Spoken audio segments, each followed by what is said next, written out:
He's an author and a rock star. He's reached highs that most can only dream of. He's also hit lows you wouldn't wish on your worst enemy. And now he's ready to share that journey and that truth with you on Grind Time with Darren McCarty. Please welcome your host, number 25, Darren McCarty.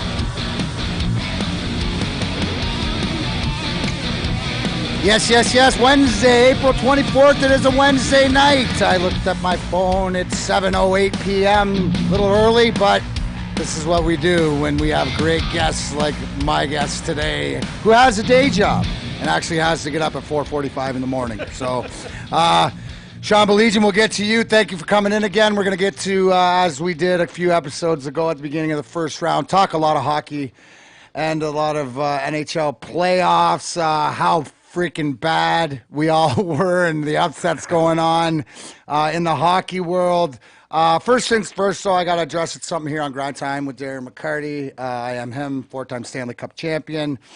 Thanks, Rev, for working the board. Perry's here tonight. Like I mentioned, my guest, Sean Belegian. We're on WJR? WJR, Michigan Media Network. So, yeah, keep him busy, man. Keep him busy with that. Want to say thank you to Tim Krakowski for all his help in getting this room and getting me and Grind Time going. He's on a hiatus, so he will. He's sort of done what a Kenny Holland has done, and he's moved up to the upper management, I guess you could say. So, Timmy, thank you for everything and getting us going and being able to be here. But on that note. How many people do you know? How about, I'm just going to go to this is what I'm going to segue this with, right? So Friday was a great friggin' day in Red Wing history, as we know.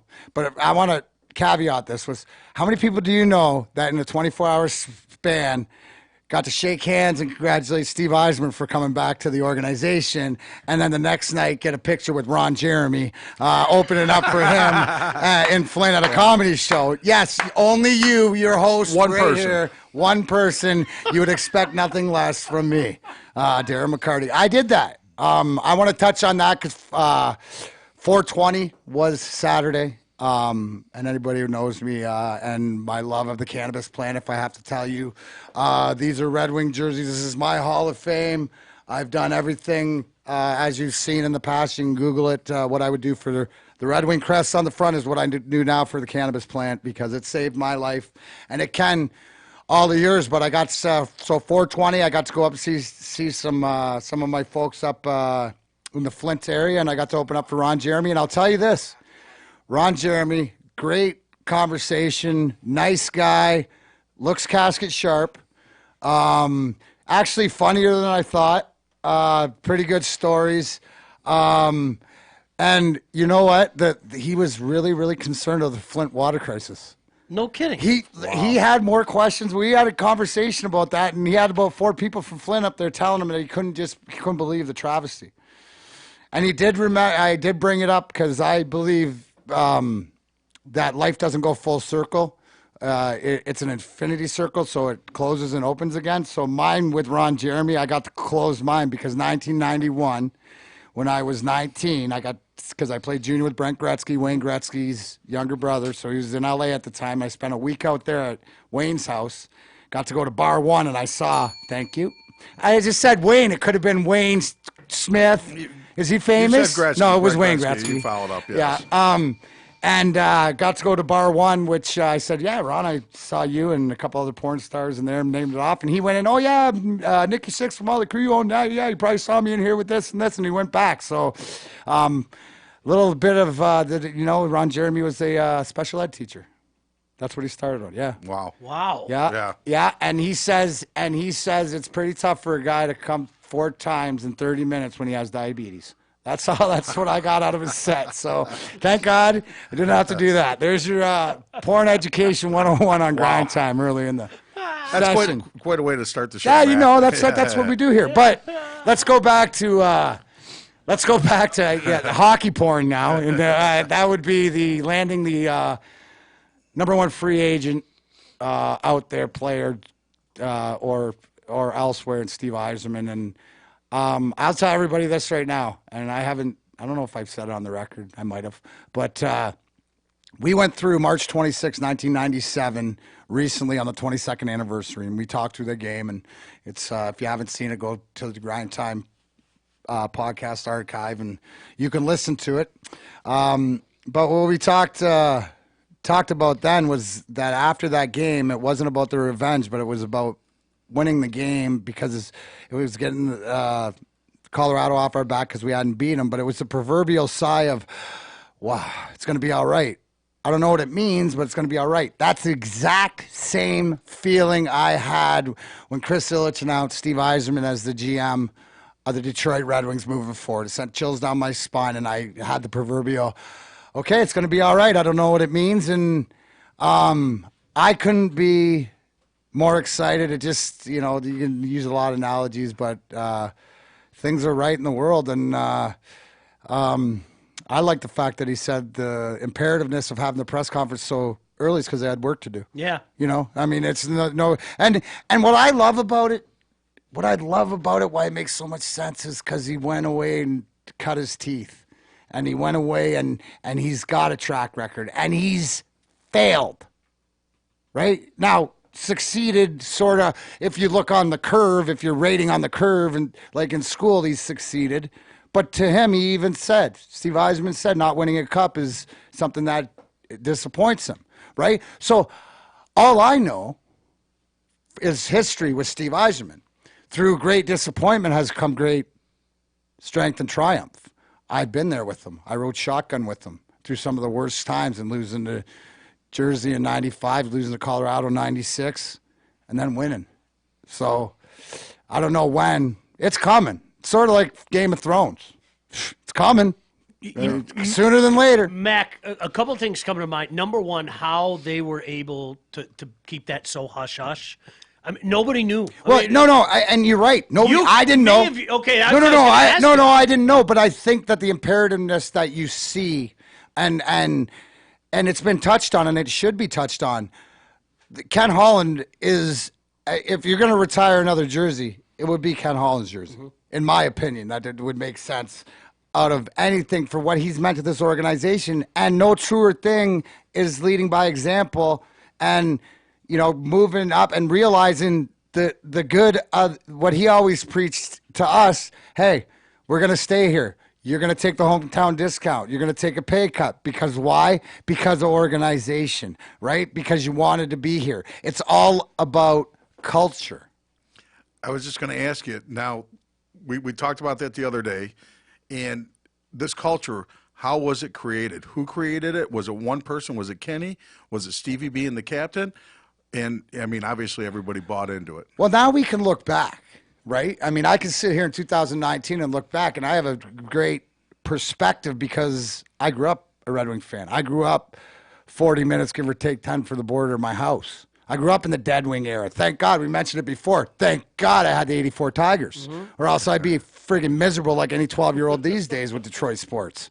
Right? God, that's why I want the kids to know that hang your hats, and it's going to be done right, with the pieces in place. Now, where does it start? I think you go back to when Mr. and Mrs. Ilitch buy the team. I can't go from anywhere because that's when culture changes, and what happens is work ethic. Now, you're going to talk about this or that in anything else, but family was first, and culture starts there. Now, they bring Jimmy D. Now, it goes through. Now, if we want to break this down, you go see the Russian Five. You'll see how culture starts, where the Ilitches, where Jim Lights, where Jimmy Devellano, where Nick Polano, where guys that are willing to, for lack of a better term, do some shady shit for the betterment, like it's that gray area, right? So you're gonna Jimmy Devellano's gonna draft a Russian, right? He's gonna get cocky and he's gonna draft one in the 3rd round, Slava Kozlov.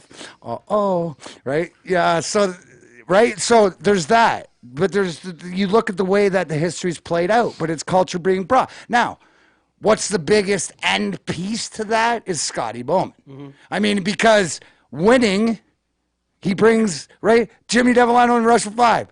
Well, you bring Scotty Bowman in, and the guys kind of listen to him because he's got Stanley Cup rings on all his fingers, right? I mean, it's that was as bad as mine last week. Oh my mine's God. better than yours, but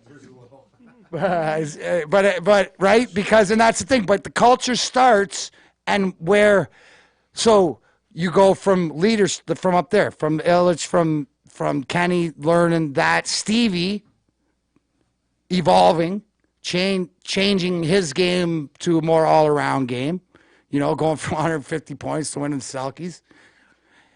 It's buying into it, but you have to have the parts. It's like building everything's got to come together, but the bottom line culture is believing in the guy next to you, believing in the purpose. And it doesn't happen overnight. That's why what we've missed, we haven't misfired on culture because you look at the kids, right? Okay, so we're not winning, but we got the right kids in place. We're not talking about, we ain't wondering if Dylan Larkin come to play like they're questioning Andre Drummond, right? We're not questioning that he's the next leader. The way that Anthony Siu, Mantha, Bertuzzi, Hronik, all the other guys have come into place because they buy into it. What Steve Eisman says about the coach and the respect he has for Jeff Blashill back when they played Grand Rapids in the playoffs 5 years ago. See, that's the whole thing. It's a built thing. And what Stevie is just to come and right the ship with what he's learned with everybody moving forward. And then that's all you can ask. Because then your culture's set. Well, then it's about winning hockey games. Then boom. Then it's just about winning hockey games. You look. We're going to start talking about playoff teams right now, right? The teams. Let's start with assessing last night. Okay, Boston wins game 7, 5-1 at home, couple empty netters, whatever like that. That's culture. That's the one thing that I said is that you're going to find out that this is the biggest game for Toronto. And I think Toronto they played hard. They played better. The last two games, it's this thing that we said, the goaltending, the bounces, the goals, that's culture too. You're going to bet a seventh game. That's usually on culture. Now, what San Jose did last night, right? What they did is, they get my fateful front runner pick. Like Washington, we question Washington's ability. And I asked you before the game, who do you like game 7 tonight between Carolina and Washington? You said Washington. Yep. If they hadn't won the cup last year and faced you'd think it's the same old Washington team, right? But it's culture. Yep. They built culture there. We've seen it. Ovi, you would think, is not going to allow that to happen. It's the same thing that you thought Marc-Andre Fleury wouldn't, but you can tell that, all good gunslingers, goaltenders have their last, happened to this guy right here, goes out in 7 games, after winning one, losing one, Ozzy, Yeah. I mean, it's just like a one of those things. So now and you look, we'll talk about the NFL draft in a bit. You look at, the Cleveland, LA. They're trying to develop a culture, but that's why they won't win, and that's why it's always the same teams that you count: the Pittsburghs, the New Englands, all that. Hey, Mac, going back to Toronto and the tough loss for the third time in the last 5 years to Boston, do you see how Toronto's trying to establish like a Red Wing culture there by bringing Shanny in, bringing Babcock over? Guys that have won. Do you see them trying to establish I think we mentioned that a couple of years ago. I mean, yeah, a couple of years ago when they made the move, because cultures and you don't always win. It doesn't guarantee you win because you have things in place. Babs is getting killed today. I Well, don't know if you guys have listened to Toronto today. Babs is getting killed today. But what are they killing him on? You know what everybody's saying is he's stuck in his ways and he's rolling the 4 lines. And, especially you were watching the game. I thought what Boston did, take the short shifts, and the third period, they were on top of Toronto for a vast majority of the third period because they were taking those short shifts, and they just and every one of the lines you expected from Bergeron, who, in my opinion, the most underrated player in the league years running. You expect it from Marchand, but when you're getting the third and fourth line going out there playing like they're hair's on fire. I know a line like that in Detroit a few years back that kind of made a name for itself. They were playing like their hair was on fire. So the puck was in Toronto's end for a vast majority of those first 10 minutes. And Mac, I think that goes back to your point. We're the Bruins. This is the way we're going to play. We are going to put the pressure on you, and, we're going to find a way to get a goal. And I tip my cap to Freddie Anderson. I thought Freddie was great during the series. But you know what? Boston took advantage of what Toronto gave him, and that's why they move on. Yeah, no, I mean that to me that was just sticky experience. Those are guys that have won championships, and that's sort of like the last.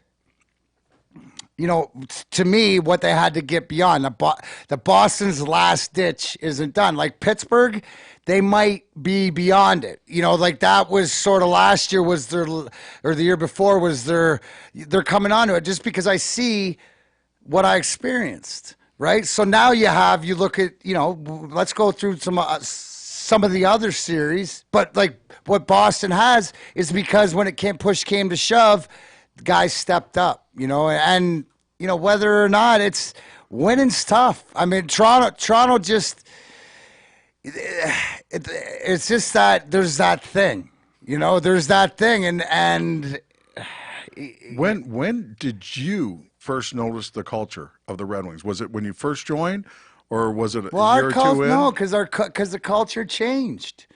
Because when your Scotty first playoff was San Jose, right? Yeah, but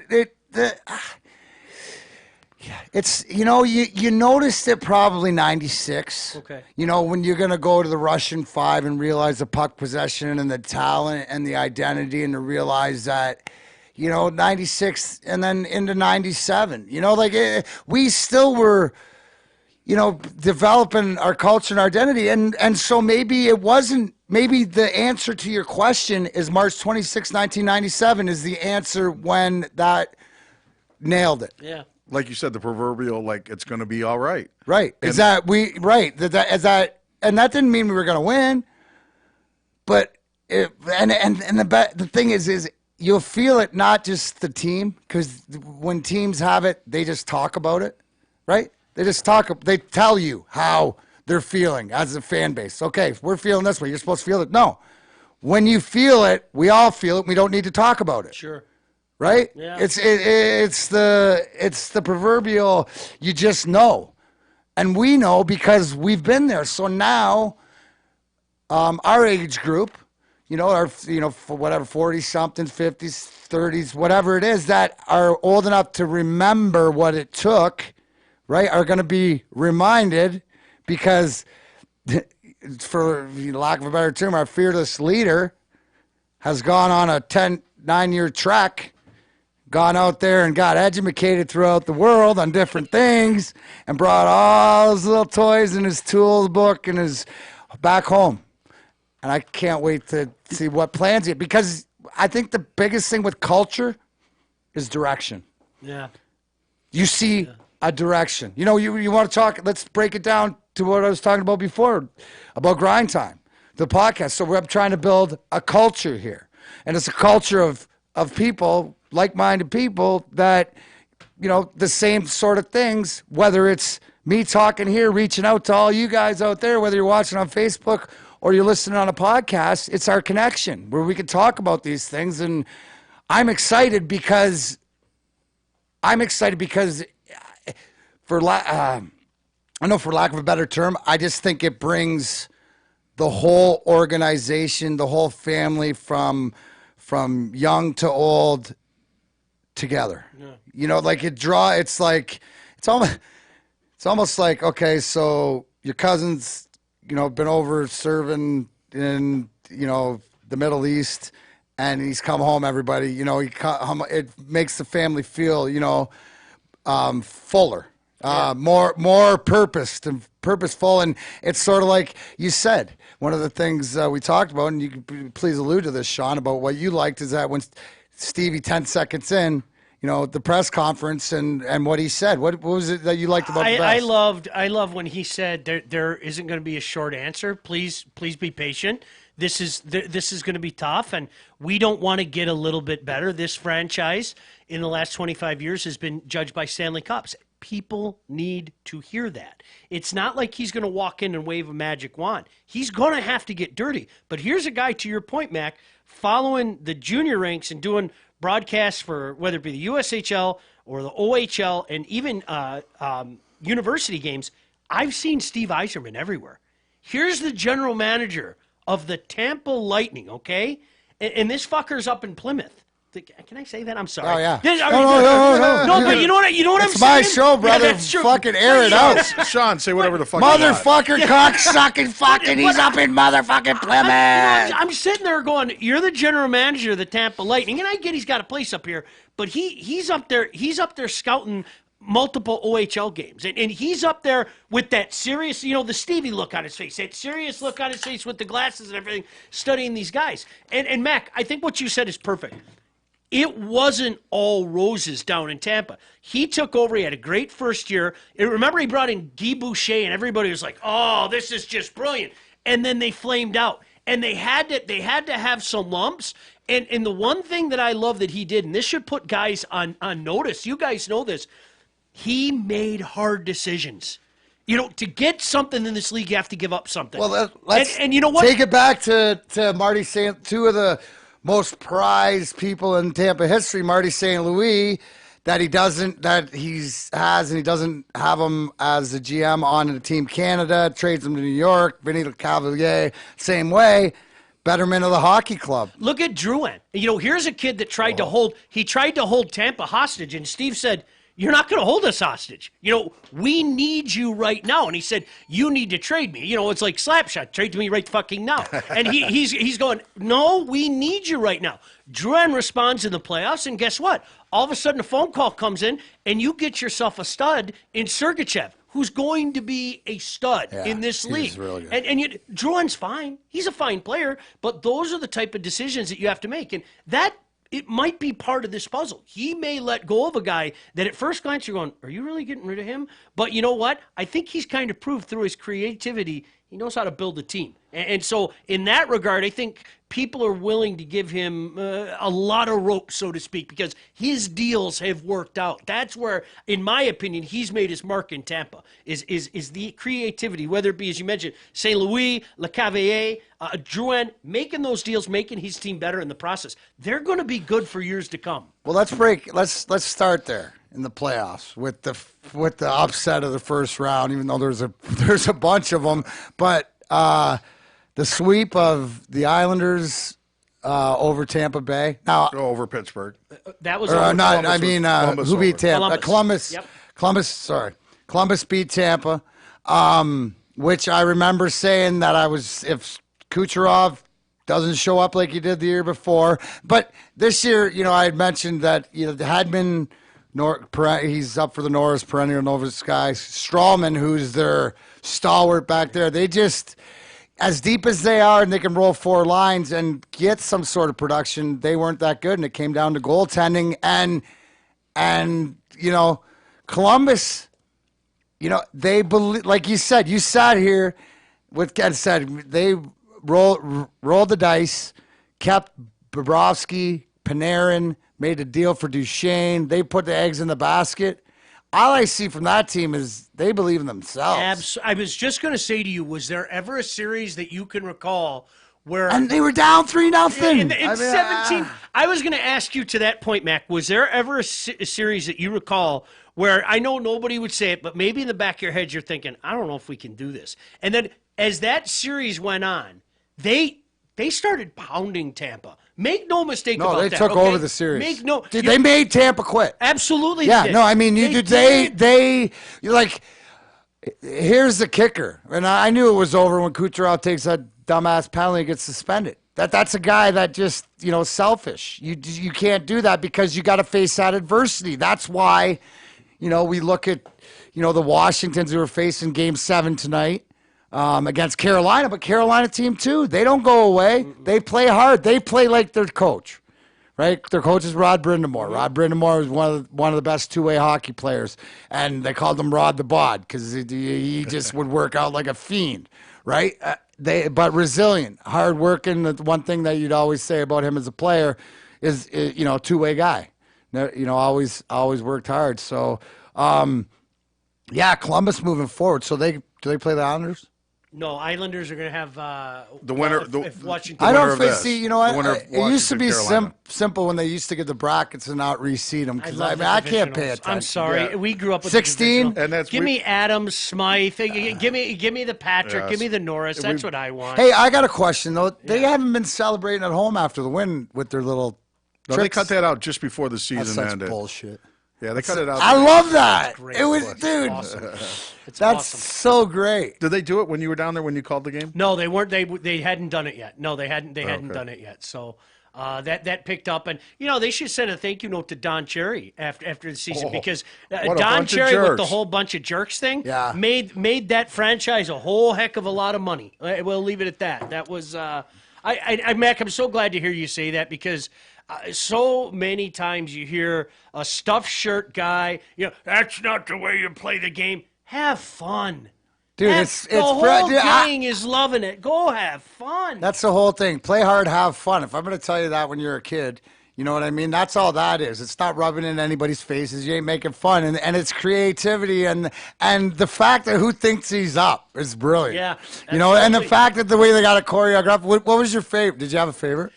You know what? I like the bowling one. I thought Bowling one was because great. I like it the was- fishing one. Yeah, that was good too. The duck hunt was pretty good. The two guys in the box. Oh, and That's right. dude, but everybody liked the what were they called? The Game of Thrones or the whatever the Oh, yeah, Excalibur yeah, or whatever. yeah, that yeah, was a yeah. good.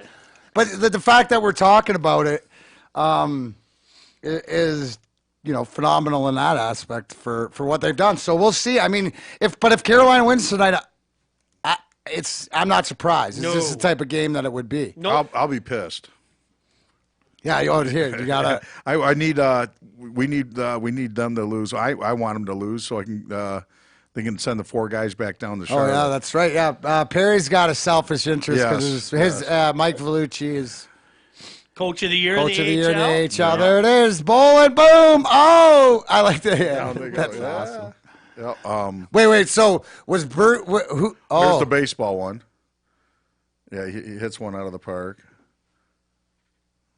Or out of the building. boy, Berkey not like it. No, he doesn't He's a like it at fucking. all. There's your Brian Burke, old fucking Look at that. fuddy-duddy stuffer. If you're listening, we're watching the highlights. You can look it up at the Carolina Hurricanes bunch of jerks. It's pretty much like a whole bunch of guys doing Ocho Cinco, Chad Johnson celebrations after they win at home, and I think it's great. So they play the winner. They play the Islanders. The Carolina or Washington plays the Islanders. Correct. Yeah. Who took care of Pittsburgh 4-0 just like that. Well, that's back to what I said before is that the way the coaching and the Islanders are just I don't think people and why would you? They play in Brooklyn, the Isle, but Robin Lehner stood on his head. Matt Barzal could be a little water bug, but You talk about a coach getting a team to buy in. That entire team bought into Barry Trotz. Well, how can you not? That And entire team bought in. I'd buy into Barry Trotz. Yeah. I talked to Ken Kale today to get his picks, and when we go over them, I got them. And that's what he said. He goes, best coach right now, still in the playoffs. He's the best defense. Barry Trotz, when we beat them out in 08, first round, I remember going through the handshake line. And you always wonder if people would win the handshake line. And he took a few minutes and said, congratulations on, it meant a lot to me because I have a high respect for him. Sure. And I just remember every time because if you go into the way, all different arenas have different entry points, right? So there's sometimes you have to walk by the visiting team dressing room. Well, sometimes you don't. But if you go from the hotel in Nashville, you go down an elevator and you walk out in front of their dressing room down to yours. And more times than not, at the time I walk in, he'd be walking in. So I'd always get a chance to have a conversation with him. And I have utmost respect for him and I love what he's doing. And I'm happy he's won, but it shows you there you go, culture. Yep. I mean, is that our word of the day? This is the fucking culture club. I mean, Jesus fucking Christ. You know what's funny, Mac? You know what's funny? I got to ask you this since you brought that up. I always love to hear both sides of a story because I had somebody, and if you think real hard, you can figure out who it is. I had somebody. I'm just gonna say Ozzy right now. No. It was from Nashville. Oh. It was from Nashville. Right. Somebody from Nashville said to me, "We had the Red Wings in that series. Barry Trotz had us completely bought in.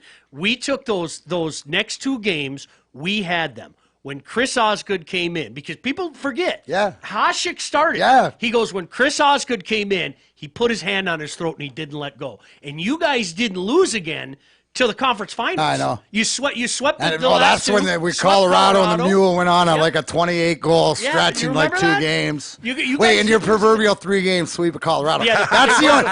Sean is famous for calling out 3-game sweeps. And if you don't know that. Kenny was chirping at me on Twitter, and I told him, I said, I'm not sure if Nashville wins 3 games in that series if it's best of 9. Really, I'm not and sure. We're talking about Ken Cal, the voice of the radio voice of the Red Wings, who is in here. And Sean, you might be the only person Ken Cal ever chirped. So I don't know how that makes you feel. I don't, you know what? He can, when you say something like that, yeah, absolutely. You deserve to get chirped by anybody. I mean, no, but you're the perfect. I'm just saying that. Well, you know what the thing is too. Listen, I mean, Dallas was a team that was falling apart not that long ago. Absolutely, you remember that whole thing Jim with Lights and went Sagan south on and Sagan, Ben, and it's like, oh my gosh, this is a shit show. And props to them. They played hard. They played really hard. Have you seen Sagan play that hard in a lot, like both ways? No. No. Because that's a different thing. We're talking about Tyler Sagan, who's played for the Plymouth Whalers. 16 years old. Yeah. I see. You talk about culture or bought in or whatever else, and we got Jimmy Nill, who is the GM down there, who was as Stevie said at his press conference, I never thought there'd be a chance. I thought I'd go Kenny, then Jimmy Nill. Yeah. But again, it's trying the culture. Jim Montgomery's done a great job. Ben Bishop is the real deal. He is good, solid. Klingman, the D-man. I mean, they're playing. They're going. They got some pop because Nashville, they weren't a pushover. No, But what really noticed is Yossi and Subban looked slow. Subban looked like it. Like he's on the back end. About? I don't know, because it was funny, you were talking about it earlier, because a few years ago, they had a Game 7 in Boston where everybody thought, okay, here it comes, and he took the game over. Like, and everybody was focused on him, and it was like he knew it, too. He was like, cool, come get me, because my teammates are going to get you. That was when he was at Montreal. Yeah, and the Habs beat the Bruins in Game 7. It was kind of that thing. It was like you had to make sure that, A, you didn't go Bruins, because the Bruins are going to come after you in Game 7 in their home. And PK invited it on himself. Yep, I can't wait to go in there and rip their heart out. So the Bruins hear that, and what are they thinking, Mac? They're thinking, I'm going to get that son of, I'm going to get that guy. And it was like, you could see he's eating out of their hands. Literally, it's just like, okay, Price has got the rest of it. So that was, one Game 7 where it kind of backfired on them. But Calgary, the same. Calgary looked so slow to me, Mac. Is Subban? Calgary was too. And speaking, let's give props to Mike Smith for that series because we went in our preview show. We all had questions about him, and you know what? That poor guy got hung out to dry. I'm so sorry. They were more. You know what? That you really see culture immaturity, and where they need to grow because it was just every whistle somebody's bitching at the ref. It reminded me. Johnny Gaudreau reminded me of Crosby. 15 years ago, 10 years, whatever, back in 05, 6, 7, right? Yeah. Little whining bitch. Perpetual whine on his face, yeah. Just play the fucking game, bro. Yeah. It's playoff hockey. Hey, regular season, I get it. I'd have a fucking point. But it's fucking playoffs. And you know what? When push came to shove, only their goalie really showed up. So that, but again, on that, holy shit, Nathan McKinnon. He picks that puck up. The only other guy's Anthony Ciu that it reminds me of. That Rantanen kid has eyes in every part of his head. That Rantanen is big. He's got. I mean, seriously, the way he finds people. We brought that up. I think that might be the best line in hockey. You know what? That's where I was going to. One of my questions for you is in this: what line do you not want to face? I wouldn't want any part of it. They have everything. When those two are together, it doesn't even matter who's on the other wing. To me, it doesn't. And they, a lot of times it's Landeskog. They've kind of moved them around a little bit. But when you're talking about Nathan McKinnon and Rantanen, as you said, you got one guy that just has that burst, and you have this kid with eyes all over his gosh damn head, and who's got some size to him as well. They're going to be really good, really fast. So they got San Jose coming up. Yeah. Now, San Jose's got the breakout player of the playoffs, in my opinion. That is going to go probably heads up in that Thomas Hertl. Oh, he's unbelievable. Dude, calls it a shot too. Jeez. I love it, dude. Excited, man. I love that. Plays hard but there's always in the playoffs guys that you haven't heard of, or he's a great player, but sort of coming into their own. And I mean, if anybody didn't see that game last night, Game 7, San Jose, Vegas, I'll do a quick recap for you because I watched Max Pacioretty for Las Vegas make it 3-0 about 7 minutes into the third, and I'm like, oh, okay. I turned it back, and it was 3-3. Like I think I was watching ID Network or something. No, what the hell was it? You'll like this. I love that ID Network. I was watching Gaspipe Castle on Mobsters, right? No, exactly. That guy's a crazy loon. Anyways, that's for another show. Anyway, where was I, Perry? Third period, you turn back. It's Holy 3-3. jeez, tied it up. So they took a 5-minute penalty. Yep. Couture scored twice, tied it up. Then LeBlanc fires in on the right side and just buries it. Make it 4-3. And just no. And then you experience Marchessault ties it up. Then it goes to overtime. And, overtime. Now, what's the kid's name? Goodwin? Yeah, yep. But Barkley Goodwin, right? Peter Cleamed him. Him. Yeah. And I mean by that is Peter Klima, ex-wing, got traded to Edmonton, sat on the bench for didn't even play in the fourth overtime, went on the ice in Boston and scored the overtime winner. Game one, remember 1990? Yeah. And so this guy comes off the bench, and you know what? That play by Carlson at the blue line. Eric Carlson, who's their D-man that they got from San Jose or from Ottawa earlier in the year, which is I bring that up because when we're ready, that's the move that the Red Wings make for a guy a la that. Yeah. That's what on defense Stevie makes that play, kick goes in, scores, because you talk about culture. Now, I've always viewed the San Jose Sharks as a respectable culture. You know what I mean? But just could never. They're like Washington out there. They're the West Coast Washington. So when I call them, I don't call them my front runner. I call my fate runner. Just like I called Perry. Did I call Washington last year after absolutely. game? If they won, I said After that. they were down I 2-0. called it after. If they win game 3, look out because this could be 0-2 Wings. That you never know what that's going to do. And I'm just glad I brought this up to you, Sean, because and listen, Sean gets up to do WJR at 4:45. It's 1:30 in the morning, and I know he's up at this moment when Joe Thornton backhands the puck out of the zone, and it's kept in, and Vegas ties it up. I was so fucking glad, San Jose, because I would remember that. Yep. You know, to me, Mac, do you know what last night was, too? It was welcome to the National Hockey League for Vegas because for the first time they really got their hearts ripped out. Last year was like a dream. Exactly. Right. Last year was Suck a it, dream. Vegas. Last year was a dream. Fucking even losing in the finals. yeah. Go cheer for your fucking Raiders. Like seriously, fuck you. You went to the finals your first year. Right, I don't right. want to hear you cry. So everything's been so easy for them. So now they're like the rest of the teams in the league. You just had your heart ripped out of your chest. They threw it down on the ice and they took a skate blade to it. I mean, and that's what happened last night, because not only to give up the lead, but then for Marchessault to tie the game, you're thinking to yourself, all right, well, now, all right, Vegas is going to get this. You know, Tides Jerry's turn going to back. get him going. And for them to lose like that, you're in the club now. You're an official National Hockey League team when you get your heart ripped out. Wait. Look at that. Wait. In 2 years, you know, you could, they experience, so if I'm going on the fate, right, then I put Vegas in 95 wins, losing in the finals.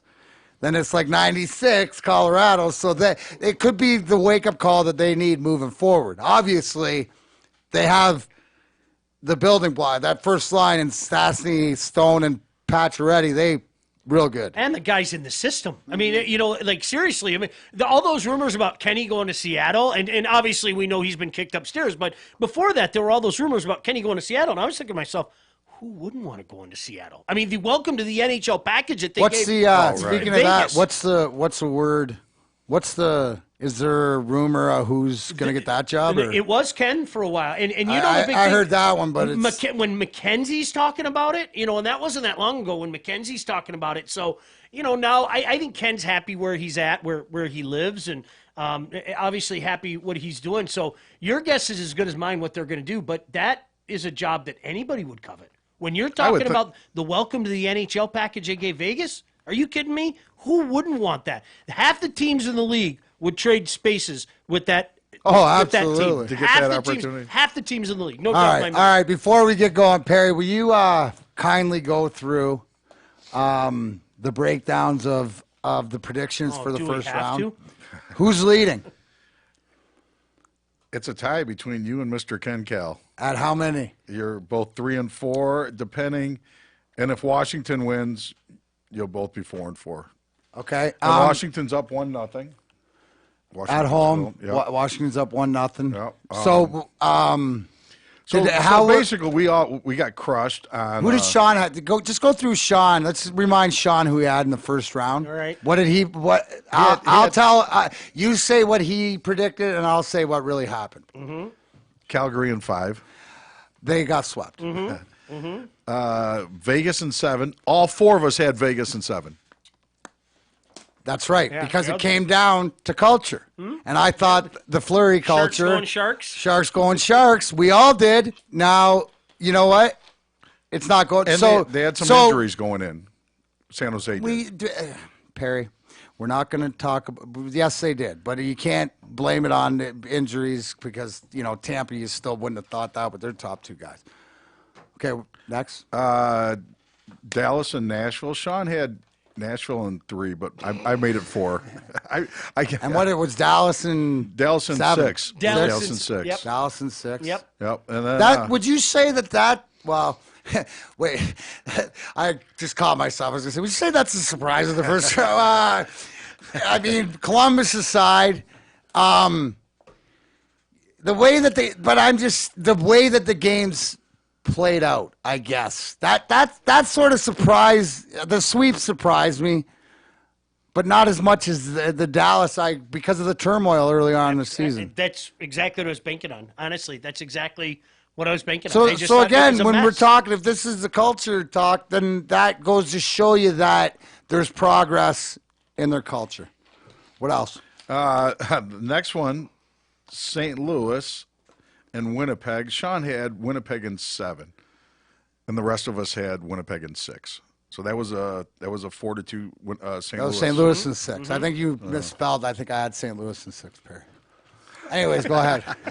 And then obviously Sean had Tampa in 5, and we know how that turned out for all of us. Unbelievable. And then the Boston-Toronto series.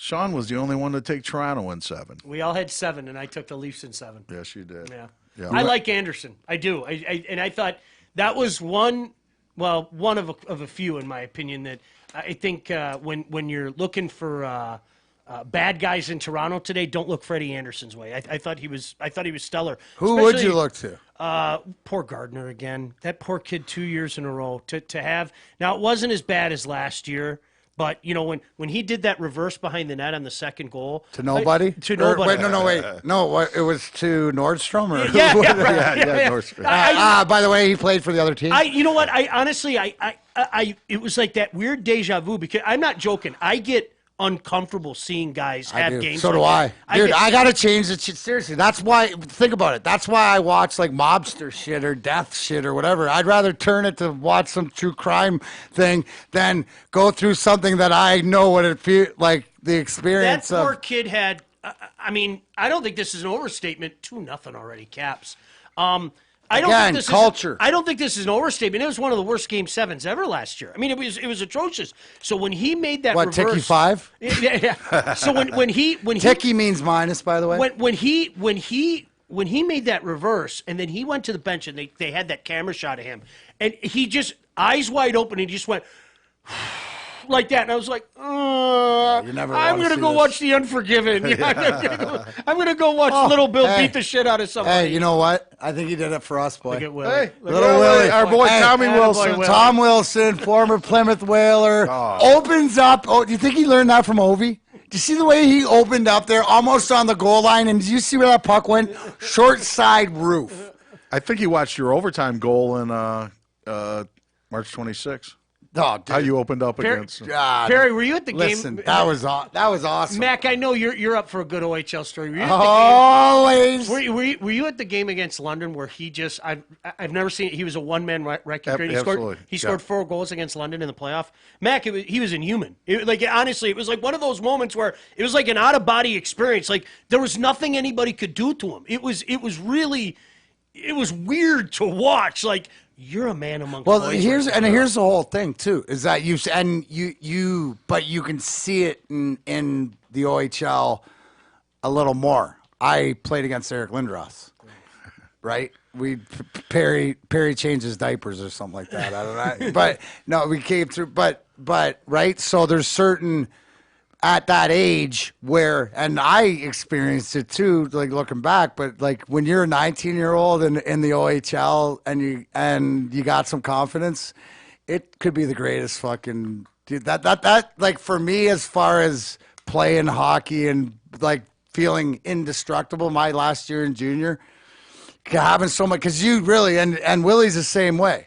You just scare the shit out of the kids because you're playing against kids. Or the oldest guy might be a year older than you, right? And there's only 2 on each team, and usually one of them's a goalie. Yeah.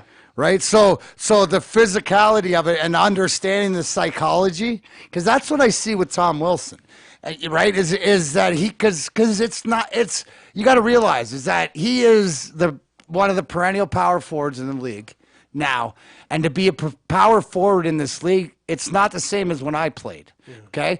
Because you have to be smarter. You have to be smart to play that position now. You got to be able to skate, right? Skating is number one in this thing, right? So to be able to skate, be physical, and also have a great set of hands, but also what I think you see with him, because, hey, what I love about Willie and what makes Willie so valuable is unpredictability.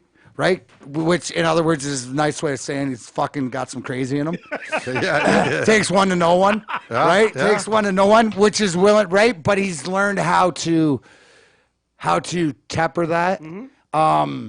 They tried to do that to him back in the OHL. But you can't. But wait, here's the thing. But there's a right. See, whatever communication and it had to start with Barry Trotz and Todd Reardon, who's the coach, has continued it or whatever, and it goes into the leadership. What you see they're up 2-0 or whatever, and they haven't played a great series. They've allowed, in my opinion, Carolina to hang around this series, right?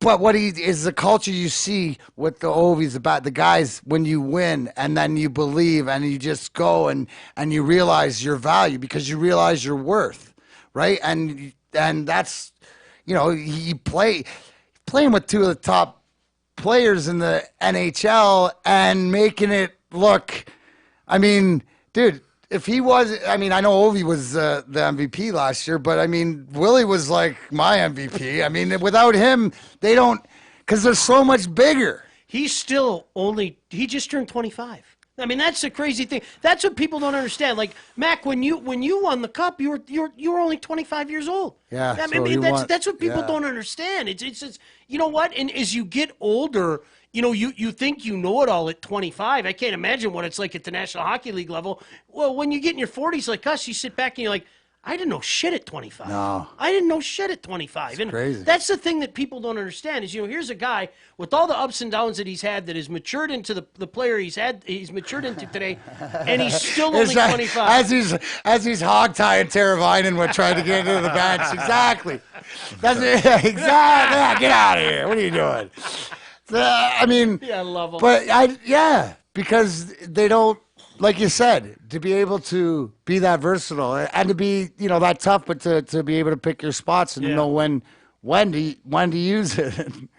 It's just great to watch, and it's great to see, guys that we know or that are real. Man. Oh, Yes. and you know what, Mac? He's Perry will say one of the nicest guys. I mean, like you've always been a great guy with the media. I'm not kissing your butt. You know that. Yeah. You've always been a nice guy, and Tommy's the same way. It's just a great kid, a great family, and I couldn't be happier for That's him. awesome. Absolutely. Yeah. Yep. So that's it. So who's now we go to the all next right? rounds. So all right, let's start. Pick a matchup for the second round. All right. And like I said, I have Cal's picks. Let's go Boston, Columbus. Boston, Columbus. Columbus coming off a little. Well, I'm going, dude. You know what? How much is Oh that? man! I know. See, I'm going Columbus. I'm going Columbus. Columbus in 6. I'm going Columbus in 6. I'm riding the Tort train. So, Mike, I they played so well. They played so well. Hey, you know what? It's got to be all Manny legacy and that goaltending coaching of Yeah. of Bob Roski. Good old man. What's Kenny go? You go 6. Columbus in 6. Where do you going? I'm going Columbus, and I'm going in 7. And what I Ken think say? Boston. And all he did was give me his pick, but he's got Columbus. He said just the way they're playing in the defense. Ken Kelly. He loves. He said he loves defense in the playoffs, and goaltending, obviously. Yeah, no doubt. All right. Yeah. So, but wow, that's all went Columbus. that's sort of one of those ones because I think that my theory in that also too is fresher legs against an older team. Like you said, to the one thing is that Boston can roll those guys, but when it comes down to it, I just think that it's going to be a physical series. What's your take as a guy who has had rest and had rust? Yes. What's your take on rest and rust? It all depends. In the playoffs, Yeah. I believe rest is second to none as far as because you can stay sharp because you're, especially, I think before the first round, right? Because once you get into that, once you start playing the game, because you really don't practice. It's all about maintenance. It's all about honestly, you do more golfing than you do. I did. Joey and I did more golfing than we did skating between games and stuff like that. So it's sort of a balance. I think, again, culture, and it goes to your team. How mature is your team? How responsible. We were built where Scotty, we had to, parent our us. We sort of had a long leash, but there was certain pockets that sort of watched over. But we, had more of a free reign as opposed to, Babs was a little bit more structured and stuff. So, Does it make a difference for to have that much time I think when off, you're or- younger, you want to keep playing, right? That's you what I gotta was going to say. keep For a young team, you got to keep Columbus, them. They want to keep going, right? I think it would benefit, but the only, it's tough to say. It might be, they might be a little too fired up coming out for the next game, but I just think that over the long run, the minutes that they have to play, the way that they've sort of buy into each other, and like you said, it starts with goaltending and defense out. I mean, man, Seth Jones and Wierenski, are two of the let's speak about young guys, to watch. Absolutely. It starts. Popeye Jones's kid. You know what? But Zach's from here. The thing that you saw over the course of that series, and I know you touched on it, but I think it bears repeating. They just bought in. They believed. They took it to Tampa. And There's such a difference. Like the Islanders Penguins series, I know Pittsburgh got some shit because, Coach came out afterwards and said, I think the series was closer than it indicates. And you guys got swept. It was. No, it was. It was right Tampa there. and Columbus wasn't. No. It wasn't. How much a difference, too, now we come down to coaching with Torts behind the bench for Columbus. He's got to be a good guy for this age group with what he's got going there. Well, I think once you get them to believe, then it's easy to buy. You know what I'm saying? Like at a younger age, they've gone through. See, you look at adversity. They faced it all year. In their room, whatever, like this, that, and for the public to hear about it, that means it's a lot bigger than. So whatever they figured out. A week before the season ended, people thought that they weren't going to make the playoffs. No, I know. I mean, people thought that it was going to be. They got the us against them mentality. Columbus, and oh that my can gosh, carry you. They screw up and everything. So yeah, it'll be fun. The us against them mentality can carry you. What's the next one? Okay, the next one we have Dallas and St. Louis. Blues in 3. Yeah, I think it's. You know what? I like St. Louis a lot. Dallas, I got St. Louis in 6. Blues in. I'm going to go Blues in 7. Blues in 7. Blues in 7, yep. And I'm going to take Dallas in. I'm going to say Dallas in 6. What Why? can I take? Why? Give me some reasoning behind that. Because Ken Cal's got Dallas, and I'm not going to argue with Ken Cal right now in this. But I like. Here's the thing. See, at least Perry admits. See, on grind time, Perry admits when he's cheating. See, I've taught him that. Now I can't. Yeah. I can't. Now I got nowhere to go with this, right? Mike's in here. I'm going because I'm going with the goaltending. And I think because you're copying off of Ken Cal. And no, I do like that fact because when you get right at some hot goalie, and we're going back to culture. I think their mentality's changed in Dallas. Yeah, but see but I don't think. See, here's the thing. I also think that culture with the way that St. Louis and to get through that first round and the way that they've played with Brute, that I think it's St. Louis. It's got to happen. One of these, they're two. I'm in the point, Sean, where I want them because they deserve more. They're nicer bunch of people, they're a good bunch of people that have never got anything with a team that just got good guys that I like. I want to see them successful. Dallas is still, to me, smoke and mirrors. Again, here's another team, like we were talking about Columbus. I mean, in December, I was on a St. Louis radio station. They were talking about blowing it up, and they were talking about a lot of the rumors that were out there, and maybe they were going to make a play for Jimmy Howard for their goalie of the future. Right. And that was the big rumor making the rounds. And I think it was from January 2nd on, they were the hottest team in the league. Oh, and that's something to be said about that, and they've carried it over. They beat a darn good Winnipeg team. I really like.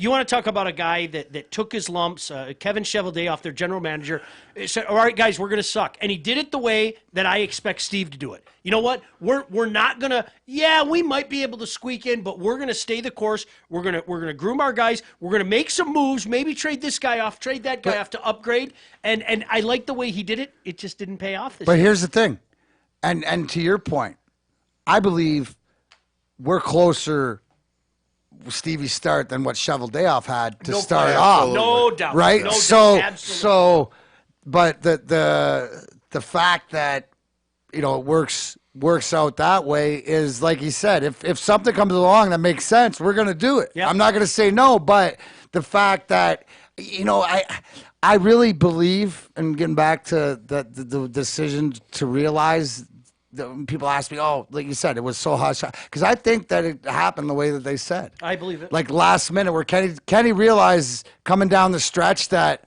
the progress that Larkin was making, like all these guys are making that and it was like that sort of thing. It's just the way that it works out. So I say to everybody, this is my question. So you're telling me that before the year, that if I told you that 4 or 5 guys would show unique improvement, you're not going to make playoffs, but you get Steve Eiserman, and everybody all right with that?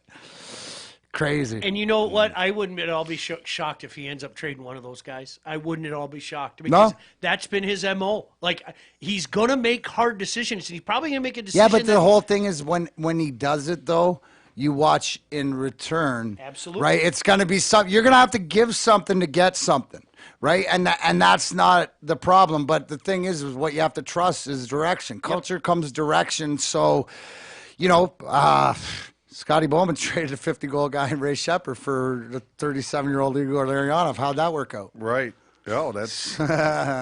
Hey, Dennis Johnson and Tommy Morris. Hey, what's up, Heavy D? They're both with me and Dallas, but they have Dallas. Both of them have Dallas in 7.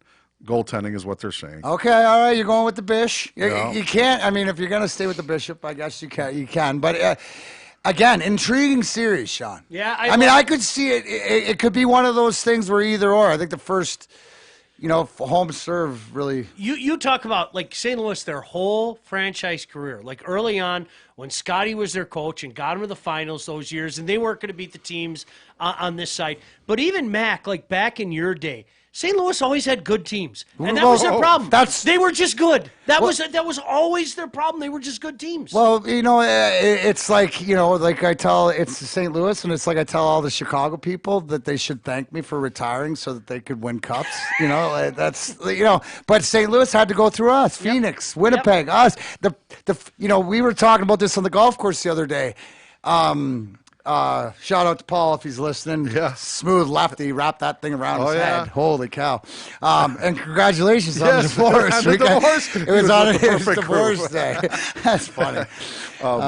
But Mac was saying there's a team you have to go through. Yeah, we had to go through Colorado. Dallas got lucky and snuck in there, or else it would have been our show and them. That's what happens. I think, as we're going to talk into the football, that's what the Lions run into in the old, Norris division, as you say, with the Chicagos and the Green Bays and Minnesotas and stuff like that. But, to get back to it, it's all about, it's all about the culture and it's all about the thing. But you just have to something to get over it. I mean, I talked about it.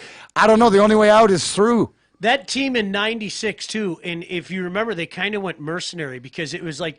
Everybody remembers Stevie's goal. It was John Casey. They brought in John Casey, in net. And, obviously Wayne was there. And I always liked Shane Corson. And Shane Corson was on that team.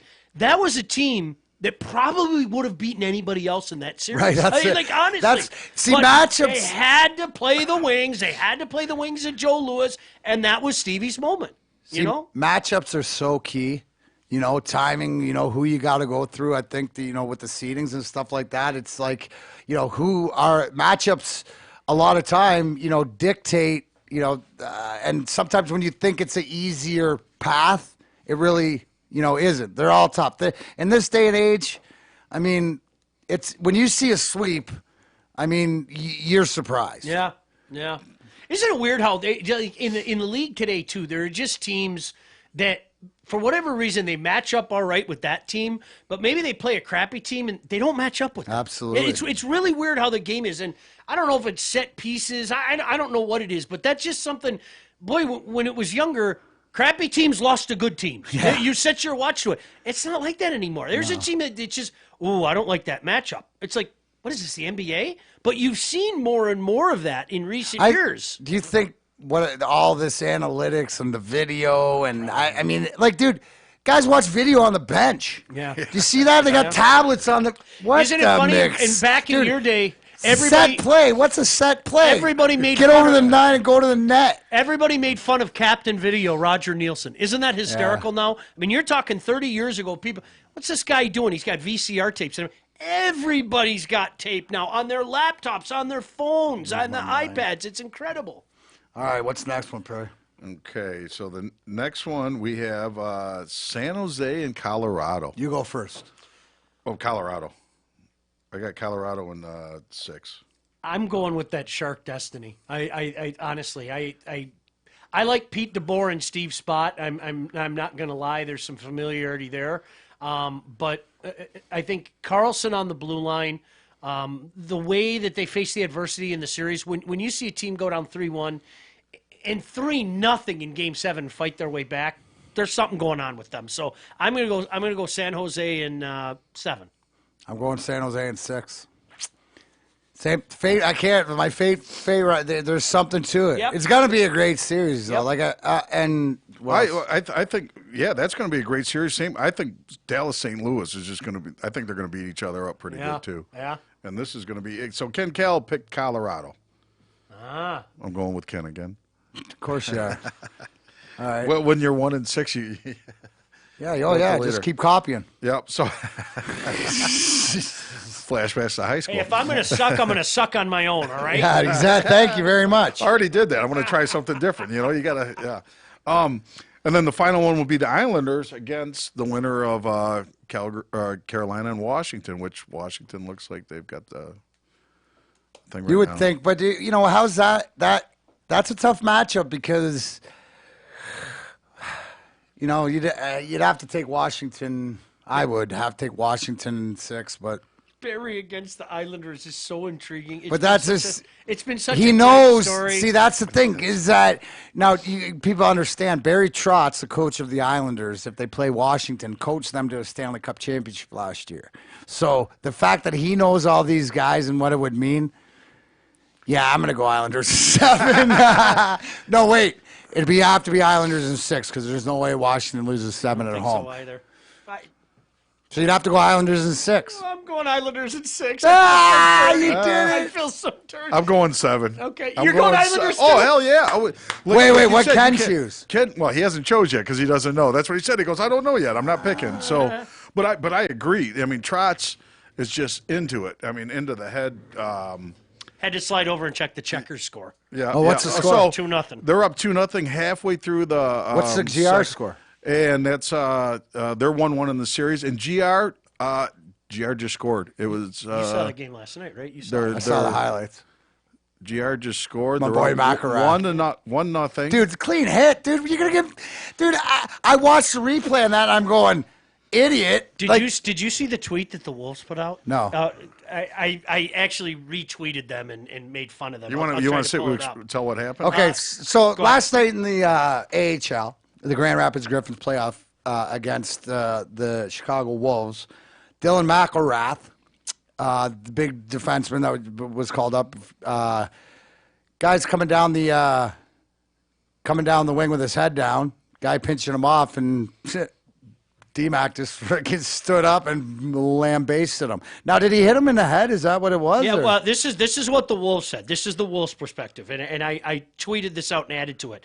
They said almost everything went perfectly in Game 3, well, except 1, the Griffins' multiple head-hunting episodes, 2, their ice crew's inability to keep the ice as ice. There was about an hour delay in the game. 3, one of the referees being a recent Van Andel Arena employee. So Wait, what? One of the referees being a recent Van Andel Arena employee. So I put number 4, Dean Blandino was in the owner's party bus, and number 5, wah. And I retweeted him. It's the playoffs. Oh my seriously, are you kidding me here? Uh, Oh, it's a disaster, absolute disaster that you act like that. So we'll see. And where's that at? Is it 2-1 for series? GR. Yeah. So they're looking if they win tonight, they wrap it up. They're up 1-0 with 11 minutes to go in the second, so halfway through. Yeah. Anyways, I thought it was a clean hit. Let's hope they win. And Giovanni Smith, that's my guy. Maybe we'll take a road trip. Yeah, it was. Let's go. Huh? That'd be a fun one. Yeah, there it is. Too Oh my funny. God! Oh, that would be good.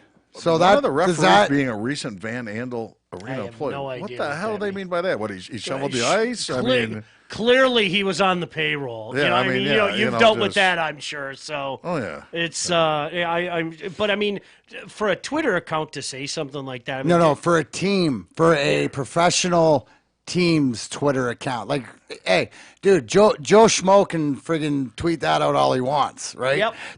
But when you have that blue check mark and you're an organization, fucking grow up. Well, remember the girl for the Blackhawks? One of their interviewers 2 years ago got fired for the Kane comment. She made a comment about Kane. something about sex and all that, and yeah, they boom just like that, they fired her. So it sounds like that's part of the Chicago Blackhawks culture. I don't get it. I don't get it, and you know, Hold on, I'm trying to understand that, Perry. How that relates? The How Chicago does that Wolves, the relate Chicago- to because somebody the- tweeting about the? Wait, This is from the Chicago Wolves. I team. understand. So you're saying that the reporter for the Blackhawks tweeting about Patrick Kane, something that happened, has something to do with the was team it the complaining Hawks? about Was it- referees? was I it- don't. Was it the Hawks tweet? Was it the Was it Hawks the themselves, Hawks? Barry? Yeah, and I'm gonna. All right. The Hawks. Blackhawks tweeted? reporter fired after sex slip-up. Yeah, it was a Blackhawks reporter. I'm just Oh, saying. she was a reporter. Okay. yeah, for the Blackhawks. All right. Yeah, so it's part of their culture of tweeting stupid shit. All right, I just didn't know Okay, where you're I mean, going with no, that. that I was- mean, I still don't, but I mean, that's you, Trust Perry. me. That's yeah. Okay, so we're just bagging on Chicago. Yes, basically. You're bagging on Chicago. Let's leave DePaul alone. Just leave DePaul alone. That's all I ask. Good Sister bas- Mary. That's, That's where my son goes to school. that's a good school.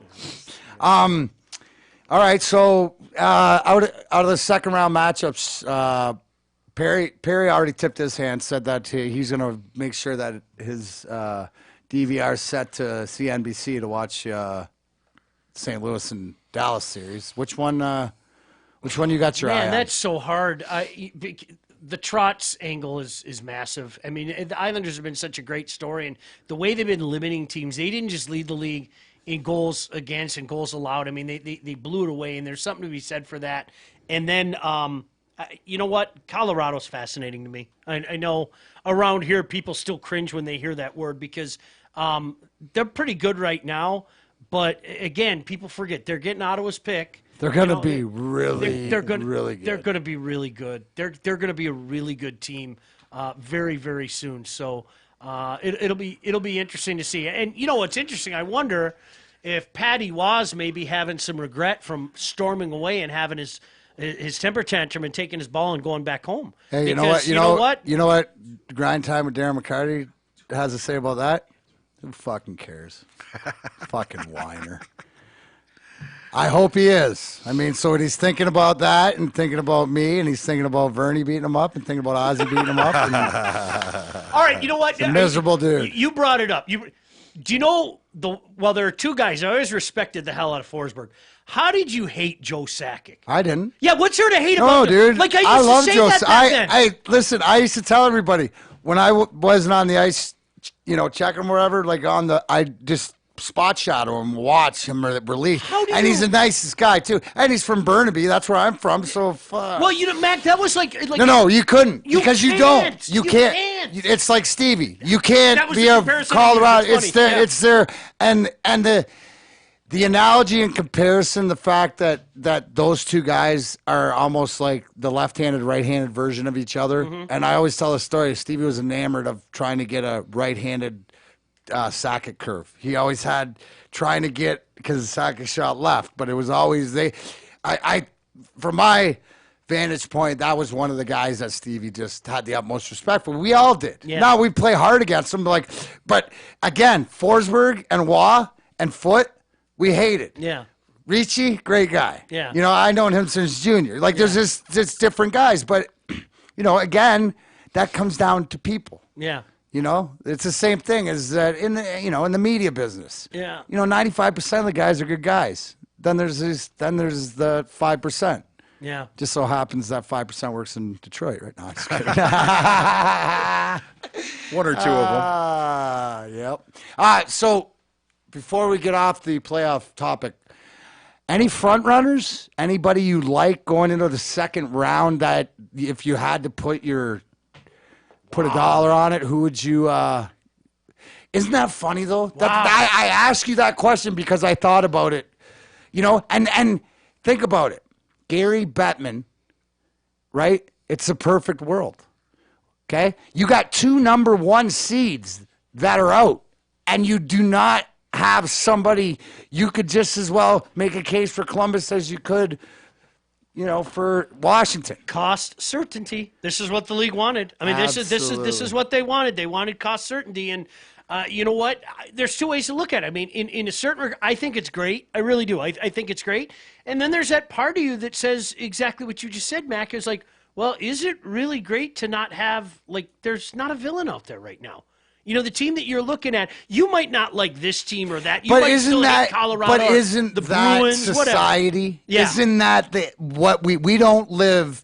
The world isn't 1970, 80 when we grew up, right? Our sports ain't that. Where it's the dominant, the salary cap. You got 4 teams.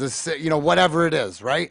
So now in this millennial multimedia 10-second clip.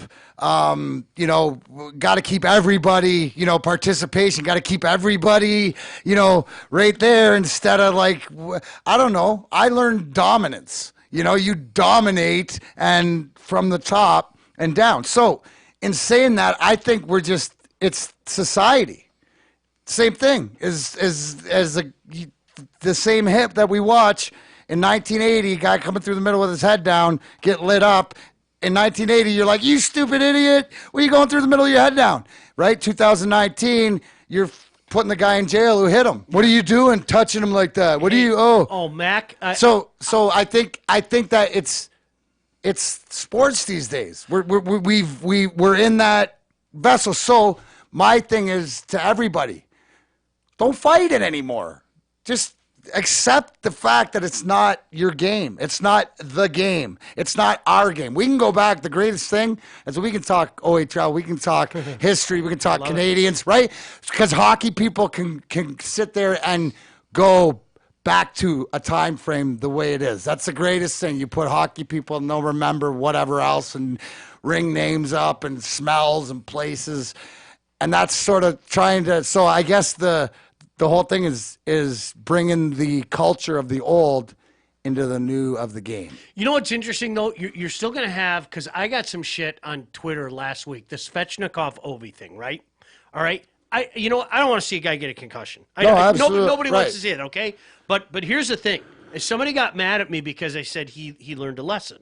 And what are you talking about? You're rooting for that? I said, no. Here's a kid that not only did he shake his head yes, but we found out after the game, he said, let's go.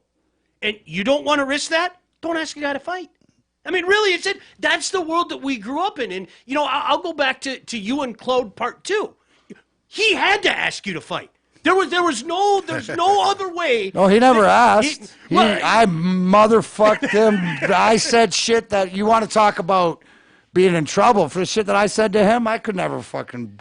I can only repeat it in a certain company because that's time and place. And I still didn't think that's why I let him get the first shot. And I just still didn't think that he was going to fight. That opening night when you guys had to go, he had to go though. Dude, because it was more important not for me, for his guys. Bam. He had to show his guys that he didn't have a choice. No. And you know what? I bet you if you really beat the shit out of Claude and hurt him, you know what? At the end of the day, Claude will go, I had to do that. Yeah. And the guys in the room would tap their stick and say, that a boy, Claude, that a boy. It ain't about, most of the time, it's not about winning or losing, it's about showing up. Yep. How many times you heard that? You had to do it. Yes. You got to answer the bell. All right, well, that's, it should be intriguing. We'll see how bad we are with our picks in the second round of the playoffs. But, dude, big day tomorrow. Mm-hmm. Big day tomorrow. NFL draft. Yeah, busy day. We're going to be... we're going out there at 6 o'clock, and we're going to be live out there, and we're going to where are you going to be? WJR, thanks. 7:60 a.m. Miller's going to be out there. Lomas Dan Brown's going to be out Lomas there. Brown. Steve Courtney, I know you know Steve from back in the day, so we're all going to be out there. Ron Wood, we're going to have... where are you guys going to be at? Allen Park. Like they put on a really cool show for the fans. I mean, I got to give the Lions credit. They invite a lot of fans and season ticket holders. They put on a really cool show. They'll have the guys out there announce the pick, and so we're doing the show through the Lions pick, well after the Lions pick tomorrow, and then we're going to be out there again on Friday interviewing whoever the new first rounder is, and getting the latest with guys that come in the second and third round, and hopefully multiple guys. So, you know what? It's a rush. It's Mac. You've been through it, but to people out there. But I don't remember. That was fucking. Well, I wish the almost 30 NHL draft would come here, because I was I a think 16-year-old kid. I think it probably will. I was a 16-year-old kid when it was here, and I couldn't. My buddies and I drove down. We all lied to our parents. I'm going over Perry's house. I'm going over Mac's house, and we all drove down to Joe Louis because our parents didn't want us going out to Detroit. We did. Gas. Yeah, we did. So. It's a great experience, and it's a day that these guys are never going to forget. But most importantly, I think the beauty of a cap league, and the NHL says this now, you get rewarded for sucking. If you suck, you can get out of it. You have to. That doesn't mean there's a guarantee, but we're going to give you a high draft choice.